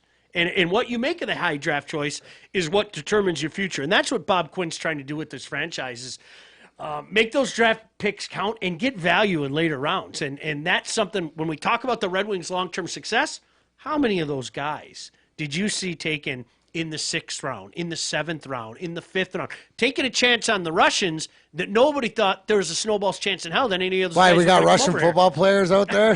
I mean, is that Bob Quinn? Wait, you got breaking here. news? Let's go. They're out there scouting right now. They gotta have some big linemen in Siberia, don't they? You know what? That's how you build. That's how you build a good franchise. Is you get value out of those picks, and there's a certain number that you're going to get in the 2nd or 3rd round that you're going to pay a guy that fits better into the cap. And if you can get the most out of a Kenny Galladay, if you can get the most out of a Kerryon Johnson in the 2nd round, Kerryon Johnson is playing like any first rounder. When he's healthy, he's playing like any first. Kenny Galladay is playing like a pretty darn good wide receiver. Speed. So and yet you're paying him 3rd round money.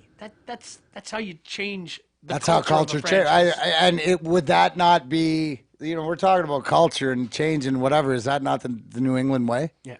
Right? No. As far as the bargain, yeah. I mean, to build your team. I mean, I don't know. Do you not? I was taught that if you see somebody doing something that you want to do, find out how they're doing it and just do the same stuff. Copycat. And it is elite. Is that what we're seeing here? Where you're seeing it twofold. You're seeing it in the front office and you're seeing it in the locker room. Because I'm sure you guys have heard the story. The first day of camp last year, we're all out at camp, and Patricia, maybe 10 minutes into camp, loses his mind, and he gets up in a guy's grill, middle of the field. We're far away from it, but he's screaming. Who's the guy? I don't remember who it was because it was a lineman. It was a lineman. But was it a? No, it wasn't. It wasn't. We would have known if it was one of the big guys. Do you know what I mean? Like, there's a here's. Well, I can tell you what he said. I won't include all the language, but the basic gist of it was, I'm going to cut you. No, I'm not going to cut you. I'm going to keep you here until the very last day just to work your ass, and then I'm going to cut you. I mean, that was to paraphrase what was going on. But you know what sounds the thing right is? out of Belichick's book. Yeah, but you know what the thing is, though, Mac? Here's the word of the night again, culture.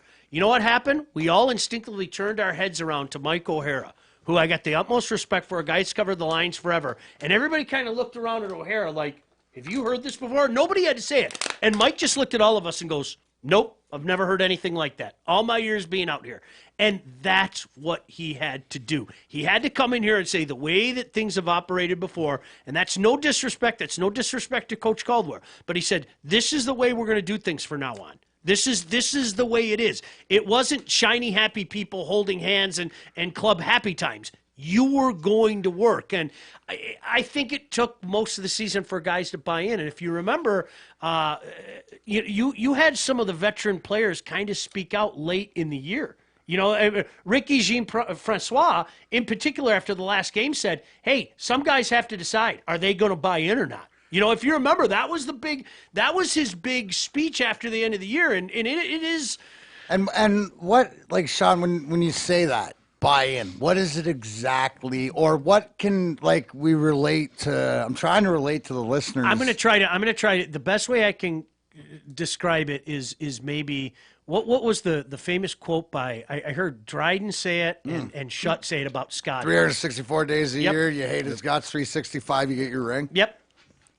I mean, and I think you can relate to that. And I think a lot of the guys on the Red Wings can relate So to pretty that. much what you're saying is that if because it's the Scotty Bowman effect is that you realize that he's smarter, he's 5 steps ahead, like Kasparov or Bobby Fischer in chess, but you trust the process. Yep. So the fact is, it's almost like the culture is it's exactly opposite or what they have to build over there because they have zero, right? got it. We bring back, right? You got Mount Everest or Rushmore when you bring, like there's 2 across the road at Ford Field are starting from scratch and never been there, at least in our lifetime, right? In the 50s doesn't count, okay?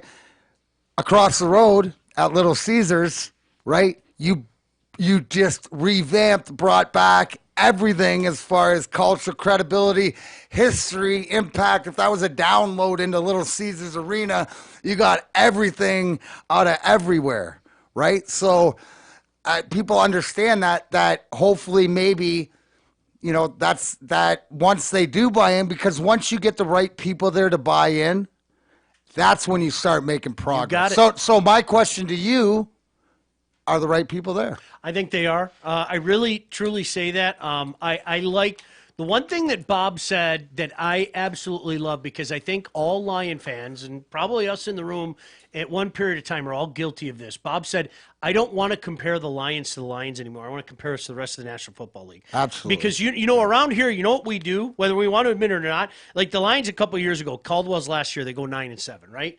And what you had half the fan base saying, well, these are our first 2 winning seasons back-to-back in 20 years. Well, pardon me if I don't say, whoop-de-fucking-do. What does that mean? You went 9-7 and you missed the playoffs. And so Bob said, I'm sorry that we're not going to do that anymore. We're not going to compare, say, this is the best Lion since this isn't. No, we're going to compare it to the rest of the National Football League. And see, when you say something like that and then you turn around and go 6-10, you put a bullseye on yourself. But I firmly believe that a big part of that was getting guys to buy in. And it's interesting because Trey Flowers, one of the things that I heard people say when Trey Flowers came here, well, he's just looking for a pay. He's just looking for, well, why the hell would he come to a place where he knows Bob Quinn and Matt Patricia are there? He has familiarity with them, and he knows they're going to kick his ass. If he was looking for a paycheck, why would he come to Detroit when he knows that? If I don't want to get barked at, I'll go someplace else because I know these guys are going to be, up my ass. But so I think that's key. Now how does it translate this year? You have to wait and see what obviously plays out in the draft, and there's always the scrap heap in the National Football League now. One team's trash is another team's treasure. I mean, it happens year after year, but. I think right now, as we sit here today, when you look at what they did via free agency, are they a better team than when the season ended? And the answer to that is undoubtedly yes. Right.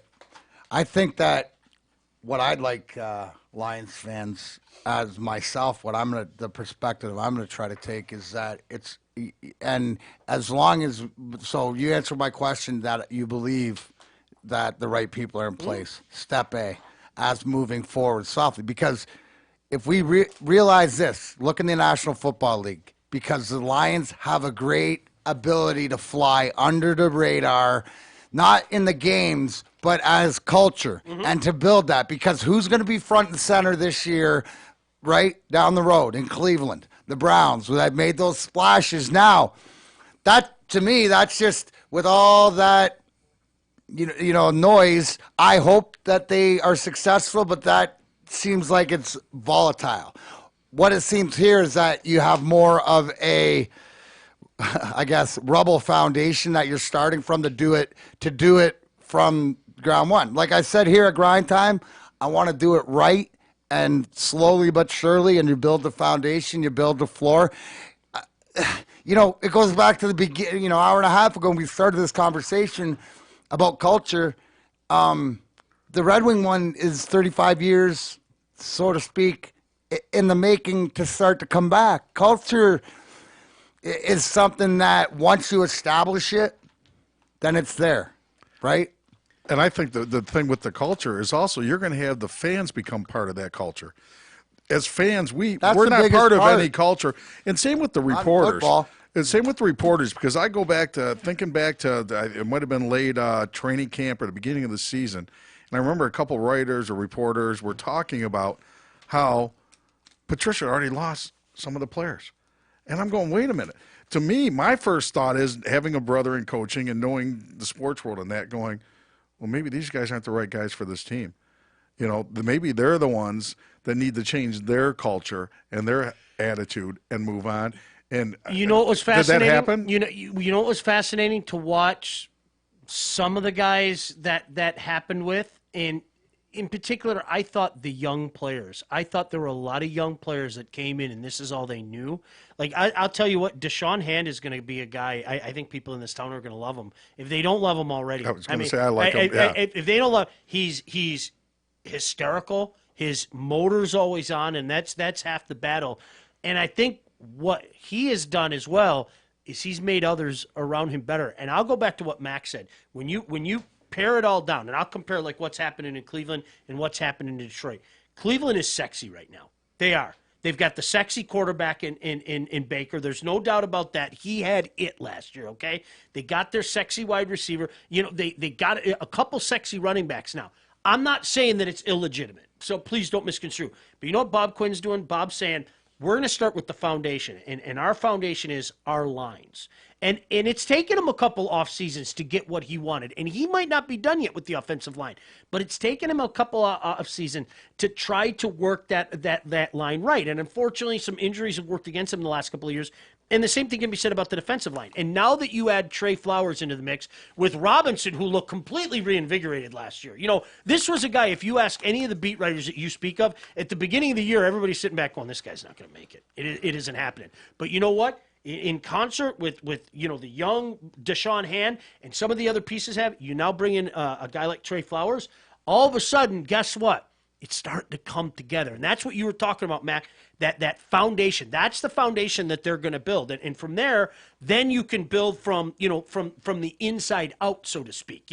Then you can worry about, all right, well, let's go get a good number 2 receiver, a good number 3 receiver. They might not have a full-fledged stud on their team. They might not. But I'll tell you what, I like Danny Amendola. I like Kenny Galladay. I like Marvin Jones coming back. That's a good receiving corps. That's a good trio. And you add a couple of pieces there. Think about what Stafford was throwing to the last 4 or 5 games of the year after they traded Golden and then Marvin got hurt. It was Kenny Galladay and a bunch of us.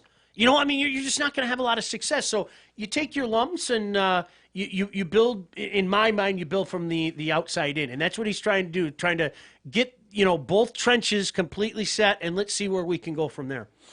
So 8th pick overall. Mm-hmm. That's sort of a unique position, right? Because if they're when you're sitting in top 5, you sort of have an idea. But isn't 8 sort of like? I wouldn't be surprised if they traded. I 100% agree with you, Mac. Usually doing this for many years, whether it be at the Fan or now at JR. Doing these shows, I always yell at people when they suggest trade, because the amount of times that somebody brings up trading a draft pick and the amount of times it happens are 2 different numbers. Right. But for the reasons that you just gave, because you're talking about the Giants at 6, okay? If they don't take a quarterback at 6, they have to take a quarterback at 17, which makes me think the Giants are going to take a quarterback at 6. Well, then by that point in time, you're probably going to have Kyler Murray and let's say Daniel Jones. There's a lot of speculation that they really like Daniel Jones. Daniel Jones is a quarterback. So then at that point in time, Haskins is out there. Okay? You have Haskins and the kid from Missouri. Locke is another kid that could go. Okay, so here are the teams behind the Lions. They're going to be drooling at one of those quarterbacks, in particular Dwayne Haskins. The Broncos at 10, the Bengals at 11, Miami at 13, and Washington at 15 are all going to be drooling. And you know what? Best case scenario for the Lions, you get a couple of those teams call and say, what do we need to do to move up to 8? And then you do what all general managers should do. You lie through your teeth. Hey, Perry, I was just on the phone with Mac, and Mac said he's going to give me a first and a second and a third.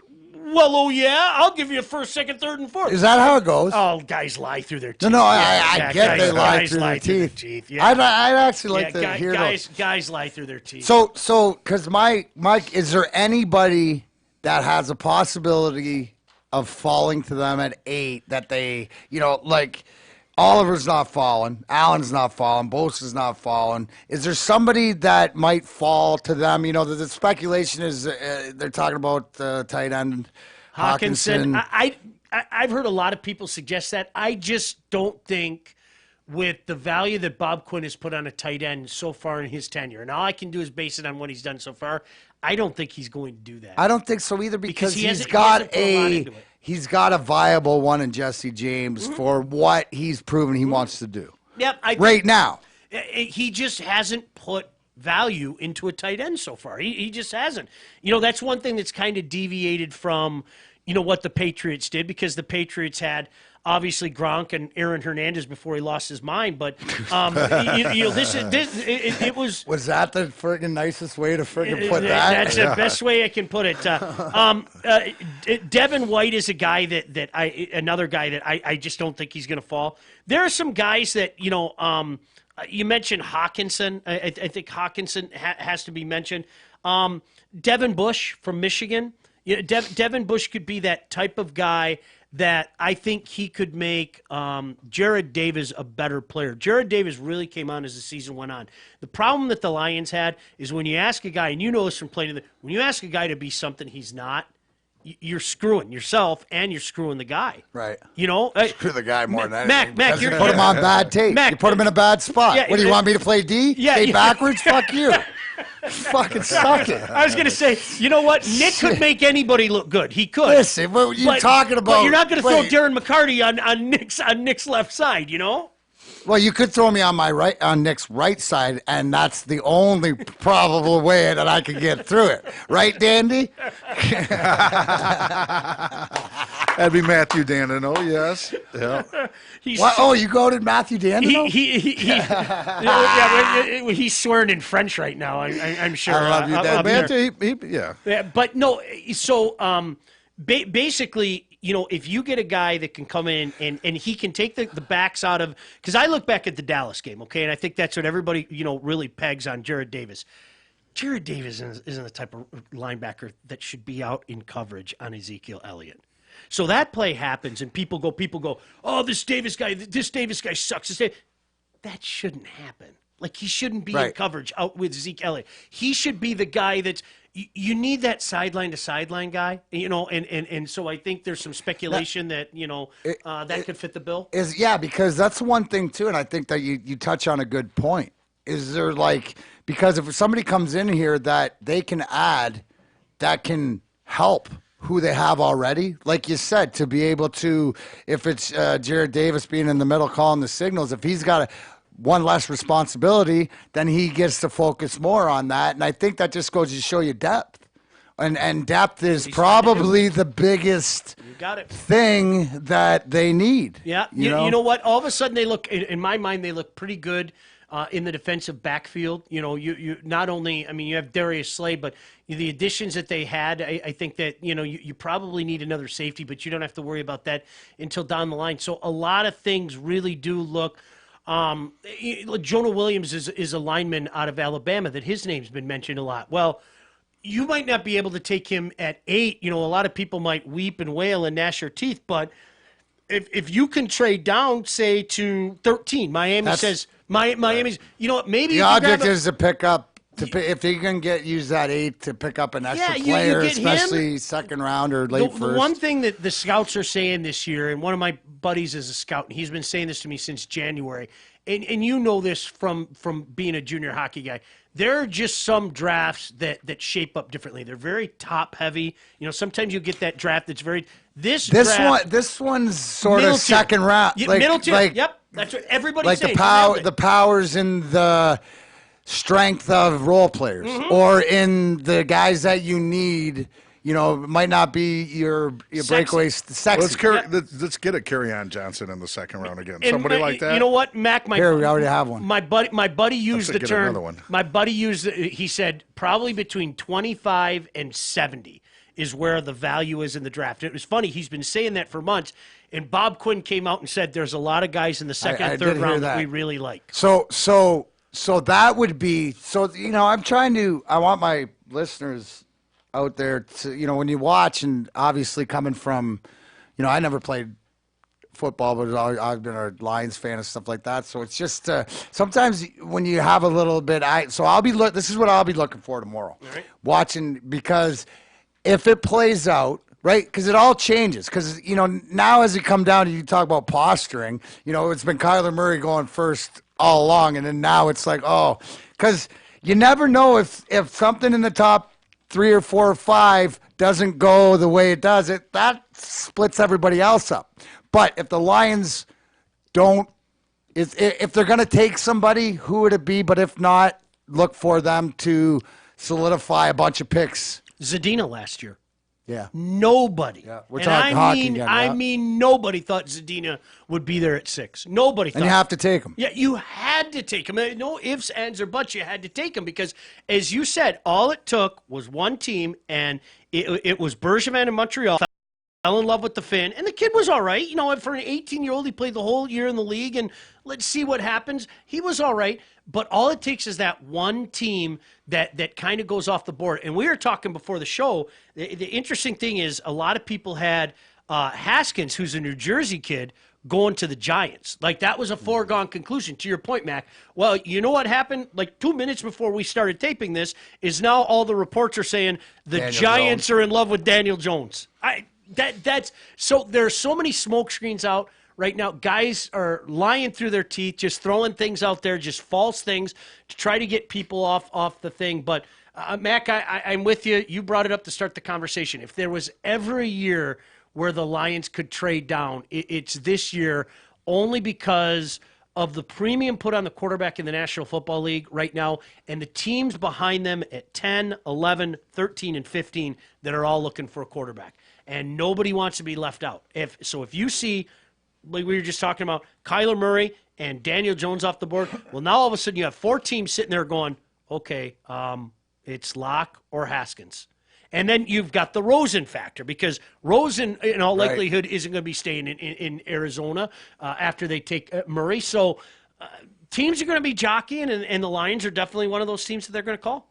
Let's hope that there's a team out there, I'm hoping like the Raiders, that drafted like the Lions used to when they had the 1st and 2nd overall picks, and they miss.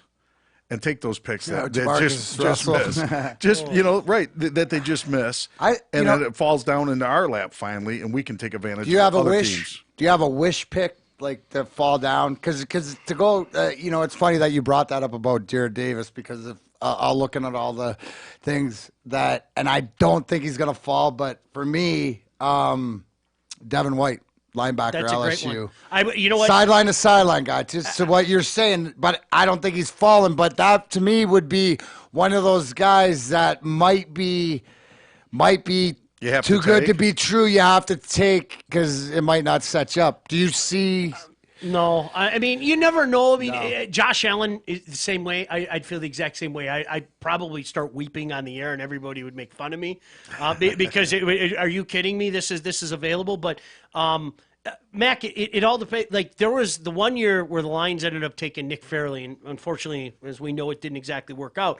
But all it takes is that one team. Like, I call it, I refer to it as the Christian Ponder, where nobody had Christian Ponder going where he eventually went. But the Vikings saw something in Christian Ponder and decided to go with it. Well, at that point in time, still looking. Everything, I think his wife's a better quarterback, but everything that happened to that point in time, honestly, everything changed. With that pick, everything changed. What all these months of doing mock draft after mock draft, everything changed after that pick. All it takes is one. That's it. And so, who knows? Maybe there could be a free fall. I mean, it's well documented. Some of the guys that, why is this guy still on the board? And that's another, we were talking about painful moments. I mean, Aaron Rodgers sitting in the green room all those years ago. That was just like, stop putting the camera on the poor kid. He's trying to put the brave face on, but like, knock it off already. That's where it started. He's had that. Knock it off and it's already. Not a chip like a Tom Brady chip. It's just like that smug, like, it's never left. I'm sure you guys saw the story that came out a few weeks back where this reporter up in Green Bay talked to multiple guys who actually went on the record, former teammates, and then, of course, the obligatory former teammates refused to go on the record. And one guy adamantly said his problems with Mike McCarthy started when Mike McCarthy was with San Francisco and adamantly said, we got the best quarterback in the draft in Alex Smith.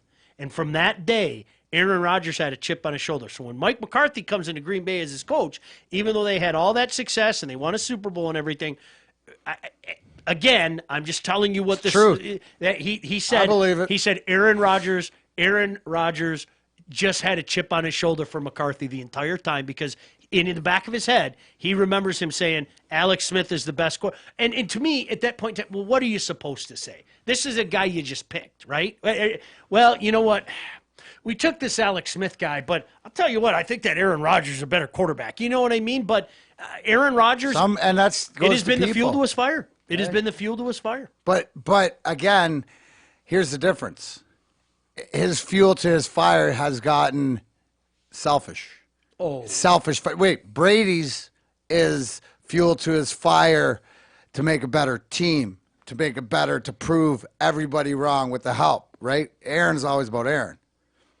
You know, it's amazing that they won. It's just, guys are like that. I can't believe they didn't win more. When you think of some of the teams. Well, culture. Yeah, I can't believe they didn't win more. It explains it because they're fighting, you know, that's the old adage is that they won one and they should have won four. Instead of won four, should have won one. You know what I'm saying? Like, it's just crazy. It'll be interesting even no matter how it plays out. Well, it is. Number 8 is a really weird pick this year. And you know, some people might look at it and go, oh, typical Lions, there's no sure thing. Well, yeah, that's one mindset to take. Or you could look at this as opportunity. And I think a lot of times if you listen to a general manager or you listen to a coach, and I say this to people in the media all the time, if you pay attention, they're going to give you the answer that you're looking for. Absolutely. All you have to do is listen. So when Bob Quinn made a point to say last week, we're open for business. If a team is looking to trade out, we're open for business. I don't think that was a smokescreen. I think that is something legitimately they're looking at. And it's not like he's not apt to do it. Yeah. And you know what else is cool is if he sees somebody he likes, like Kerryon Johnson, in the second round, he'll say, all right, I'm going to move up. If it costs me a third-round pick, so be it. I'll take that. I'll take Kerryon Johnson. See, again, you know, and that's, Sean, that's absolutely the perfect way to end it, is the fact that you said that we're not Bob Quinn, who's the general manager, we're gonna quit comparing the Lions to the Lions. Love it. And I think that direction, and you know, we're sitting here on top of the world for not making the playoffs and moving forward with the Red Wings and the direction and the culture and everything that we have moving forward. Like I said, proverbial, it's going to be all right. I don't know what it means, but it's going to be all right. I think that takes some of that, and why not have faith in what the Lions are doing and at least allow them? Because you know what? At the end of the day, they're just going to break our hearts again. That's the worst thing. The best thing is we might actually have something different. Mac, you brought up something, and I cannot stand when I hear people say the Lions suck and they're always going to suck, because you know what it reminds me of? It reminds me of the Red Wings suck and the Red Wings are always going to suck. Really? I mean, because I grew up in that. Hey, I grew up in that, and as a fan of the Dead Wing, and I decided that I was going to make it my life's mission to change that shit. No, and Mac, listen, you know what happens? It starts with getting good management in place. Absolutely. It starts with Jimmy So, Delano. hey, Colin Cowherd says the best thing: chase good management, don't chase good talent. Yep. You know, no matter what, you cannot. I think that's what I've learned. It's who you surround yourself with, and and to know that you can't do it alone. I mean, that's the whole thing. And to be quite frank, as we're here with Grind Time, for another episode, and Shawnee, I thank you. Anytime, you know that. Yeah, and we'll definitely we got big things planned here at Grind Time with Darren McCarty, and get the right people starting to get in place, and to have these conversations, because to look forward to, as I'm going to leave you halfway through the second, 2-0 Washington. So unless I don't think Carolina's got the faithfulness of the San Jose, you can listen to Sean tomorrow on WJR and take in all the draft stuff, but it's an exciting time. It is. You know, especially for as shitty as it's been around here for sports teams. And not get it twisted, right? It's not very good to be a 12-year-old in this town. But guys, by the time you're 15, it'll be a lot better. All right, that's it for this episode. Remember, for Perry, Evan, thank you, Sean. Remember, guys, no matter what, no matter how many times you fall down, you got to get yourself back up. That's grind time. We're out.